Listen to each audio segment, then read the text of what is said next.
Cuando hemos elaborado nuestra acta de constitución de proyecto y esta ha sido aprobada, procederemos entonces a ajustar el cronograma que contiene nuestro documento de proyecto. Entonces vamos a valer de esta herramienta llamada cronograma ajustado del proyecto. ¿Qué es el cronograma ajustado del proyecto? Este contiene la suma de los tiempos de las actividades de un proyecto, es decir, contempla la totalidad del periodo de ejecución. Si son 12 meses, pues el cronograma deberá de dividirse en 12 meses. Si son 18 meses, tendrá que estar dividido en 18 meses. Luego, el cronograma nos ayuda a presentar la secuencia lógica y los pasos a seguir para entregar los resultados. Esto quiere decir el orden en el que se va a ejecutar cada una de las actividades. En conclusión, el cronograma representa las relaciones entre actividades, las dependencias entre ellas y la duración total del proyecto, expresado evidentemente para cada una de las actividades. ¿Cuáles son los pasos para ajustar nuestro cronograma? Primero deberemos de identificar las actividades, posteriormente vamos a estimar la duración de estas actividades de cada una de estas actividades. Sin embargo, ya el documento de proyecto nos puede ofrecer una noción de cuánto van a durar. Luego, estableceremos dependencias y definiremos precedencias. Ambos pasos se encuentran íntimamente relacionados y ya veremos cómo. Vamos entonces a explicar el primero de los pasos, que está relacionado con la identificación de las actividades. Para ello, el equipo ejecutor se tendrá que basar en la documentación del proyecto de la cual dispone. Estamos hablando entonces de la matriz de marco lógico o el marco de resultados. Acá los formatos ya establecen usualmente una lista de las actividades que vamos a ejecutar. Luego el documento de proyecto, en este entonces se han descrito, se han caracterizado cada una de las actividades. Luego, los formatos también suelen incluir un cronograma previsto, ¿no? Que es en aquel momento cuando se presenta el proyecto. También se le suele llamar plan de trabajo. Y luego en el presupuesto también podemos identificar las actividades, ya que en la mayoría de los casos sí incluyen presupuestos por actividades. Entonces también nos sirve para identificar cuáles son las actividades, pero también cuáles serán sus costes. Pasando a la siguiente etapa, nos encontramos con la estimación de la duración de las actividades. Para esto podemos utilizar diversas técnicas. Como ya lo comentaba, usualmente en la etapa de identificación y formulación se hace una previsión de cuánto puede durar esta actividad y esto ya nos da una noción, pero habrá nuevamente que revisar esa duración de actividades. Vemos en el caso la primera técnica en la que nos podemos basar es el juicio de expertos. Esto quiere decir que vamos a consultar a otro equipo técnico, a técnicos, a otro personal que posiblemente estuvo involucrado en la ejecución de un proyecto similar al de nosotros y le consultamos cuánto más o menos duró cada una de esas actividades. Eso nos da insumos para determinar cuánto pudiera durar nuestras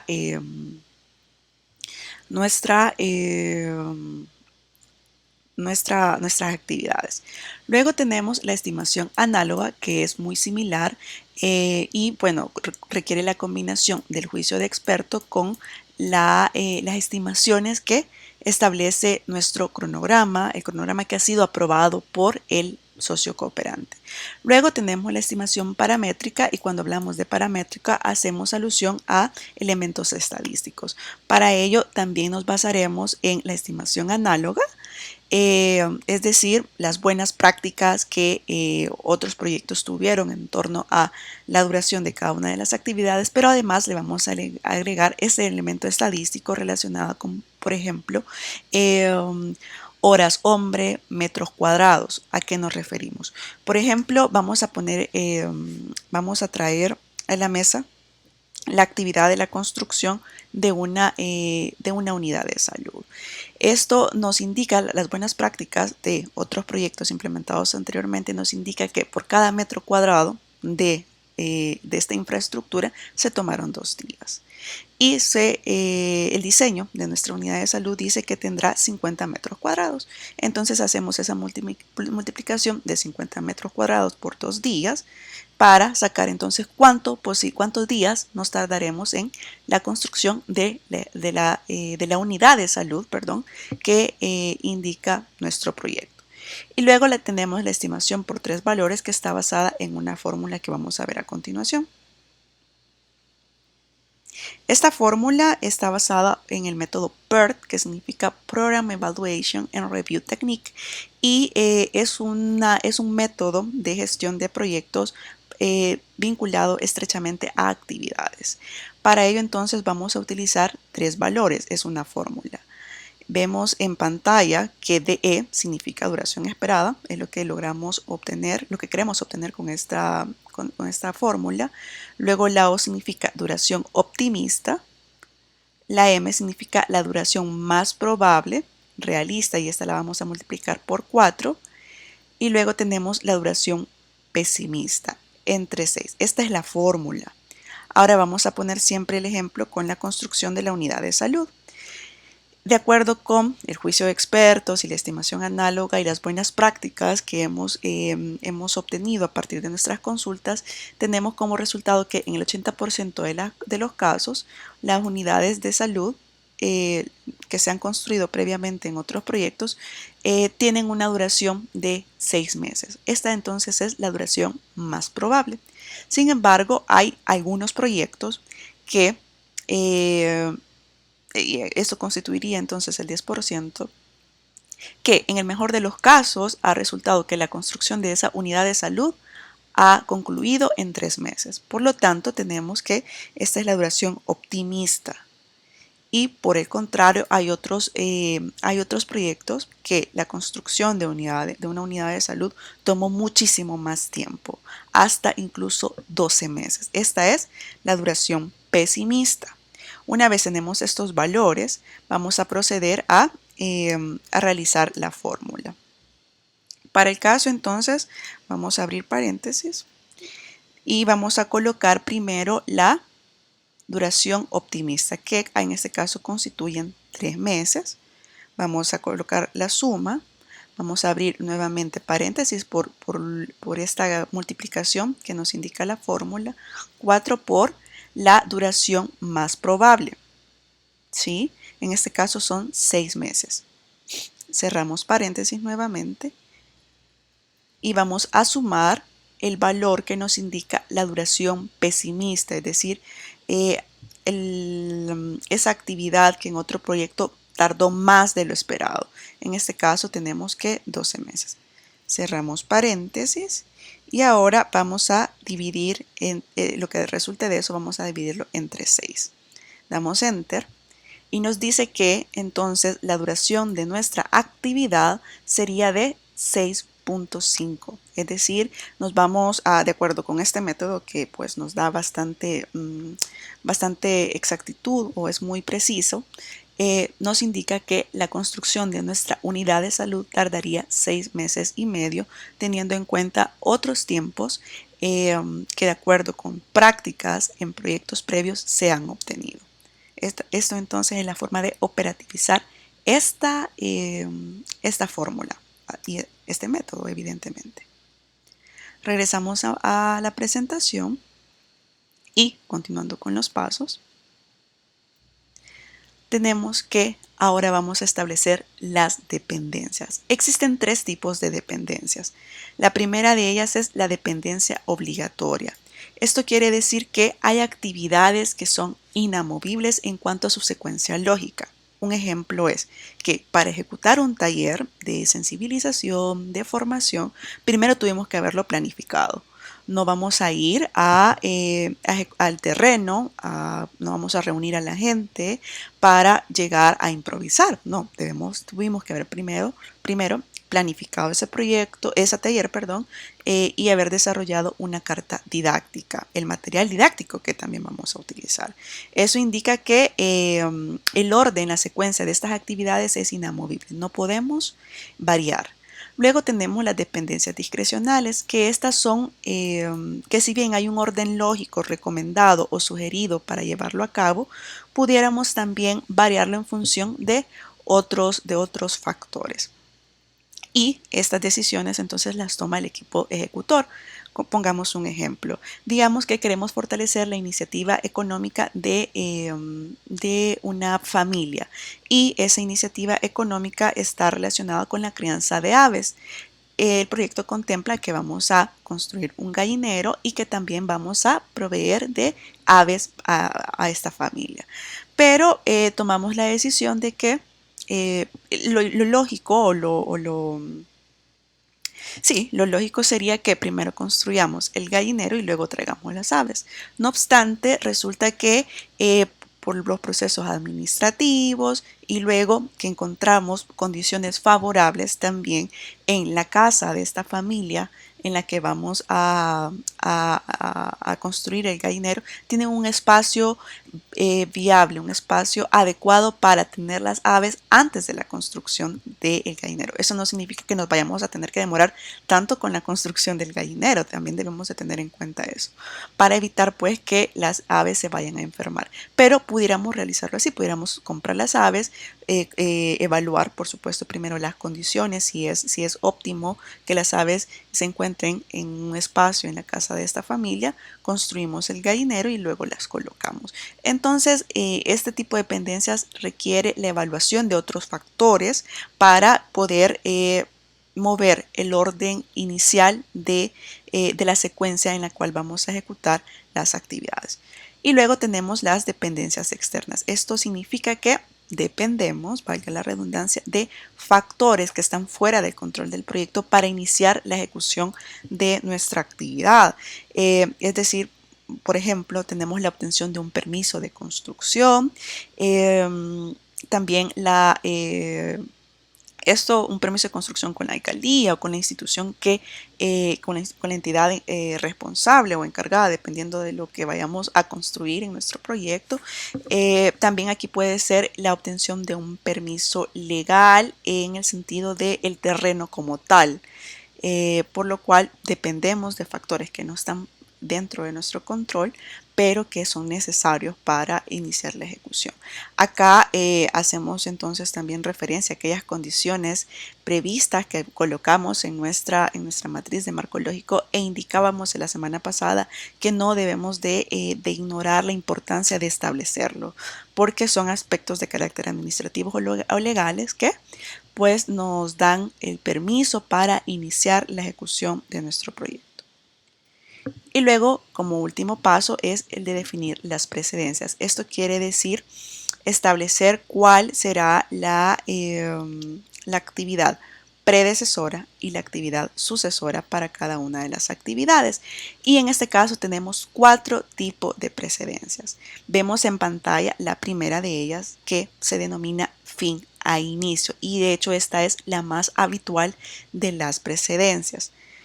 Vemos que su definición es que el inicio de la actividad sucesora, es decir, la que va después, depende de la finalización de la actividad predecesora. Es decir, que para iniciar la ejecución de la actividad sucesora, tuvimos que haber concluido la actividad predecesora, la actividad que le antecede. Esta, como ya lo decía, es la precedencia más habitual, y para muestra ponemos un ejemplo donde dice: para iniciar la construcción de la unidad de salud, manteniendo siempre esta actividad, debemos primero haber concluido el diseño. Es decir, no nos vamos a ir al terreno a iniciar la construcción sobre la base de nada. Tuvimos que haber contratado al arquitecto, a la arquitecta, a los ingenieros que son encargados del diseño, de la elaboración de los planos, y una vez los tenemos, entonces ya nos movilizamos al terreno para iniciar la construcción, contratamos la empresa constructora, en fin. No podemos iniciar la construcción sin haber concluido el diseño. Ponemos una vez más el ejemplo: no podemos ejecutar el taller sin previamente haberlo planificado. Luego tenemos la segunda de las precedencias y se denomina fin a fin. Su definición dice que la finalización de la actividad sucesora depende de la finalización de la actividad predecesora. En términos prácticos, esto quiere decir que necesitamos que ambas actividades concluyan en el mismo tiempo.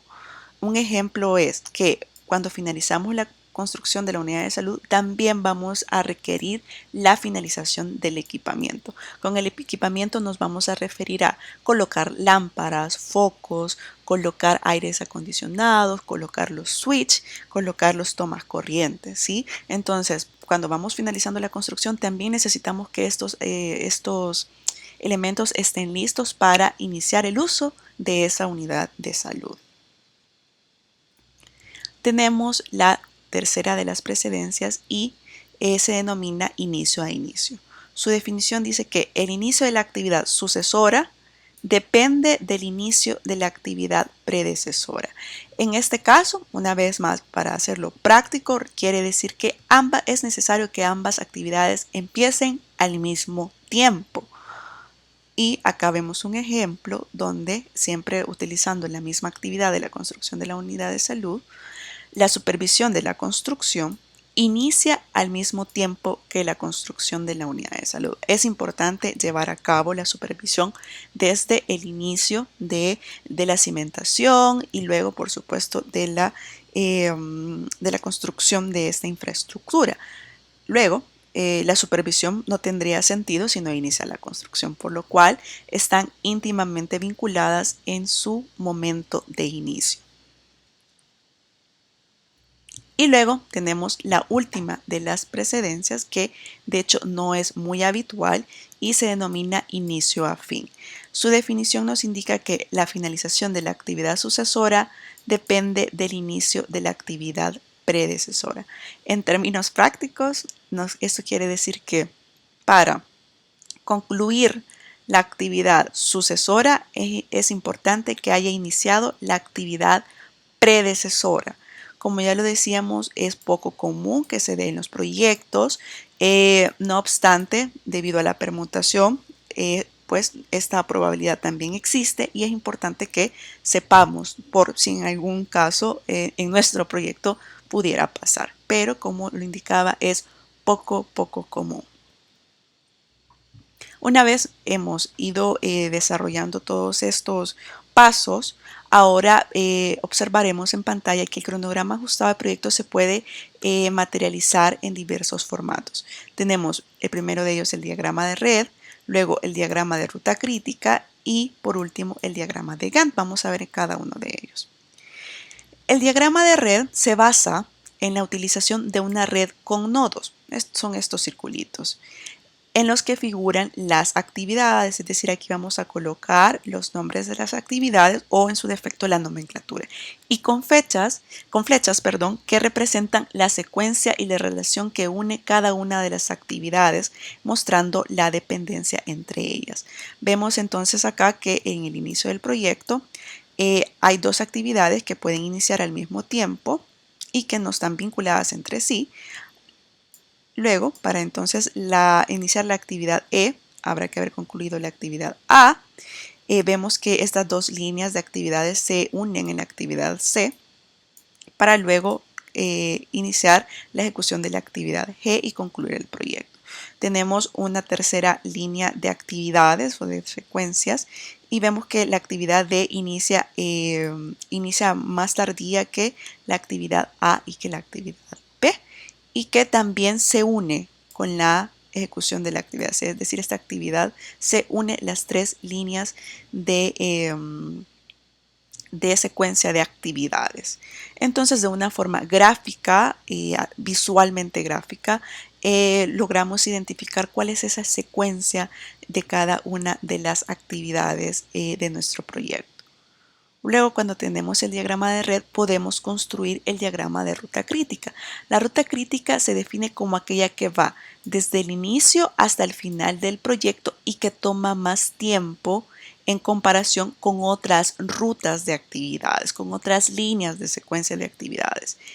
Es también la que no tiene espacio u holguras de tiempo, y es por eso que se llama ruta crítica, porque es un conjunto de actividades a la cual dura más y que debemos de ponerle mucha atención porque no hay ningún espacio que nos permita poder hacer ajustes. Es decir, debemos de ejecutar en el tiempo previsto, porque cualquier retraso en la ejecución de una actividad implicará el retraso en la conclusión de la finalización de nuestro proyecto.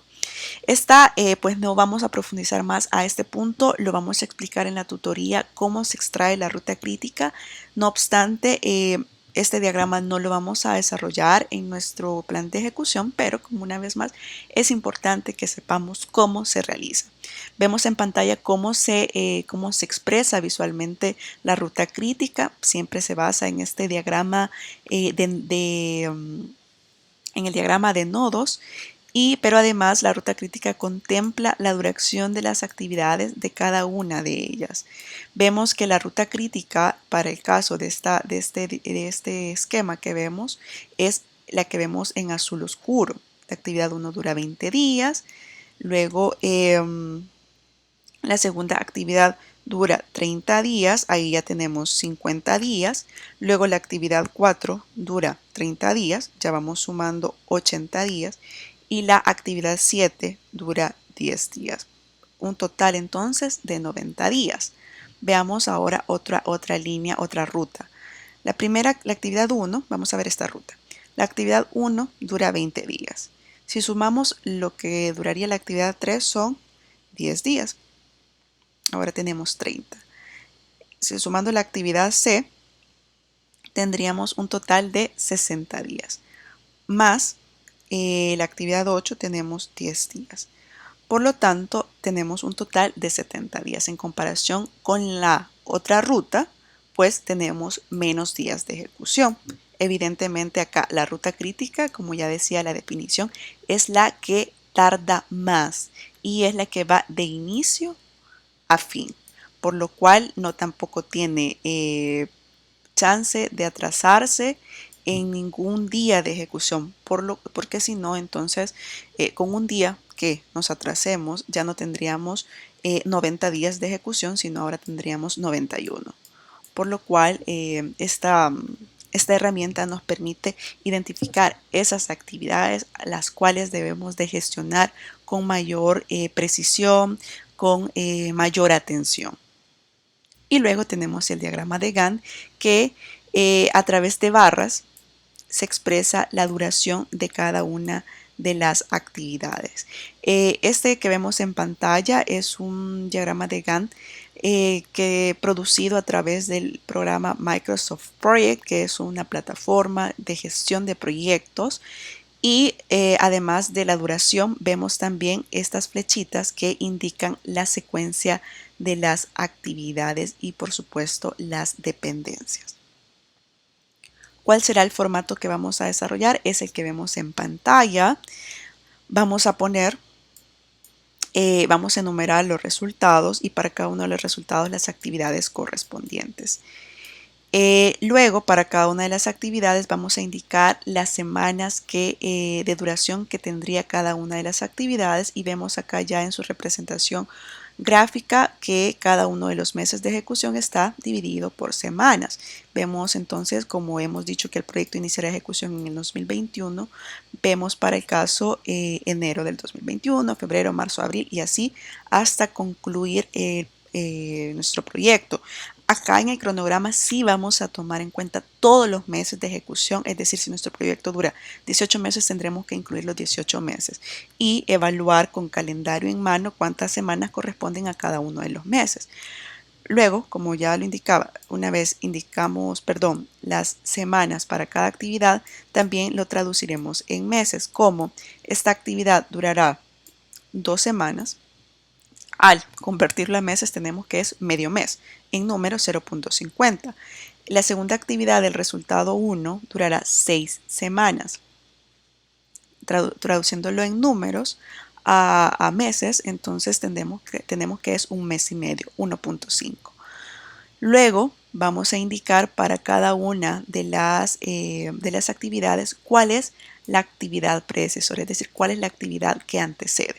En el caso de las primeras dos actividades del resultado 1 vemos que no hay actividades predecesoras porque ambas iniciarán en el mismo tiempo y pues no hay ninguna actividad que antecede a estas, por lo cual aquí colocamos no aplica. Pero vemos que para el caso de la actividad 2.1 del resultado 2, sí hay una actividad predecesora y esta es la 1.2. Es decir, que para iniciar esta actividad tuvimos que haber concluido esta. Entonces, eso es lo que vamos a indicar en esta columna. Ahora vemos que para iniciar la actividad 2.2, tuvimos que haber concluido la actividad 2.1. En el caso de las actividades del resultado 3, vemos acá una vez más que esta no depende de ninguna otra, es decir, que puede iniciar en otro periodo debido a la naturaleza del proyecto. Por ejemplo, en aquellos proyectos de educación que se va a trabajar con la niñez y adolescencia, pues para trabajar con ellos necesitamos que el año escolar inicie, y usualmente el año escolar inicia en las últimas semanas de enero o incluso hasta febrero. Por lo cual, como es una cuestión, es una dependencia externa, entonces acá no hay ninguna actividad predecesora necesaria para iniciar la actividad 3.1. Lo colocamos no aplica. Diferente es con la actividad 3.2, donde aquí sí necesitamos haber concluido la actividad 3.1 para iniciar la actividad 3.2. Vemos en pantalla también que aquí hemos señalado toda la primera semana de abril en verde. Esto significa que son las vacaciones de Semana Santa y son elementos que debemos de tener en cuenta en nuestro cronograma ajustado del proyecto. También vamos a tener que señalar aquella semana de agosto. Si nuestro proyecto llega hasta diciembre, pues vamos a tener que incluir esas últimas 2 semanas del año donde no se realizan usualmente actividades laborales, que para la mayoría de las personas se encuentra de vacaciones. Cuando desarrollamos cronogramas por días, incluso también debemos de indicar los asuetos, porque son días que pues no se elaboran. Y esto dependerá, por supuesto, de cada uno de los países. Cada país tiene su calendario de asuetos. Para el caso de nuestro país deberemos de consultarlo. ¿Qué vamos a presentar en nuestro plan de ejecución del proyecto? Vamos a desarrollar el diagrama de red conformado por nodos, y en estos nodos vamos a colocar la actividad y la duración en semanas. Este es un paso que nos va a permitir visualmente determinar las actividades predecesoras ya en el formato de cronograma ajustado del proyecto, que es el que veíamos en la lámina anterior, por lo cual será necesario elaborar este diagrama de red para luego que nos sirva como insumo para el formato final solicitado. Con esto concluimos la presentación del desarrollo del cronograma ajustado del proyecto.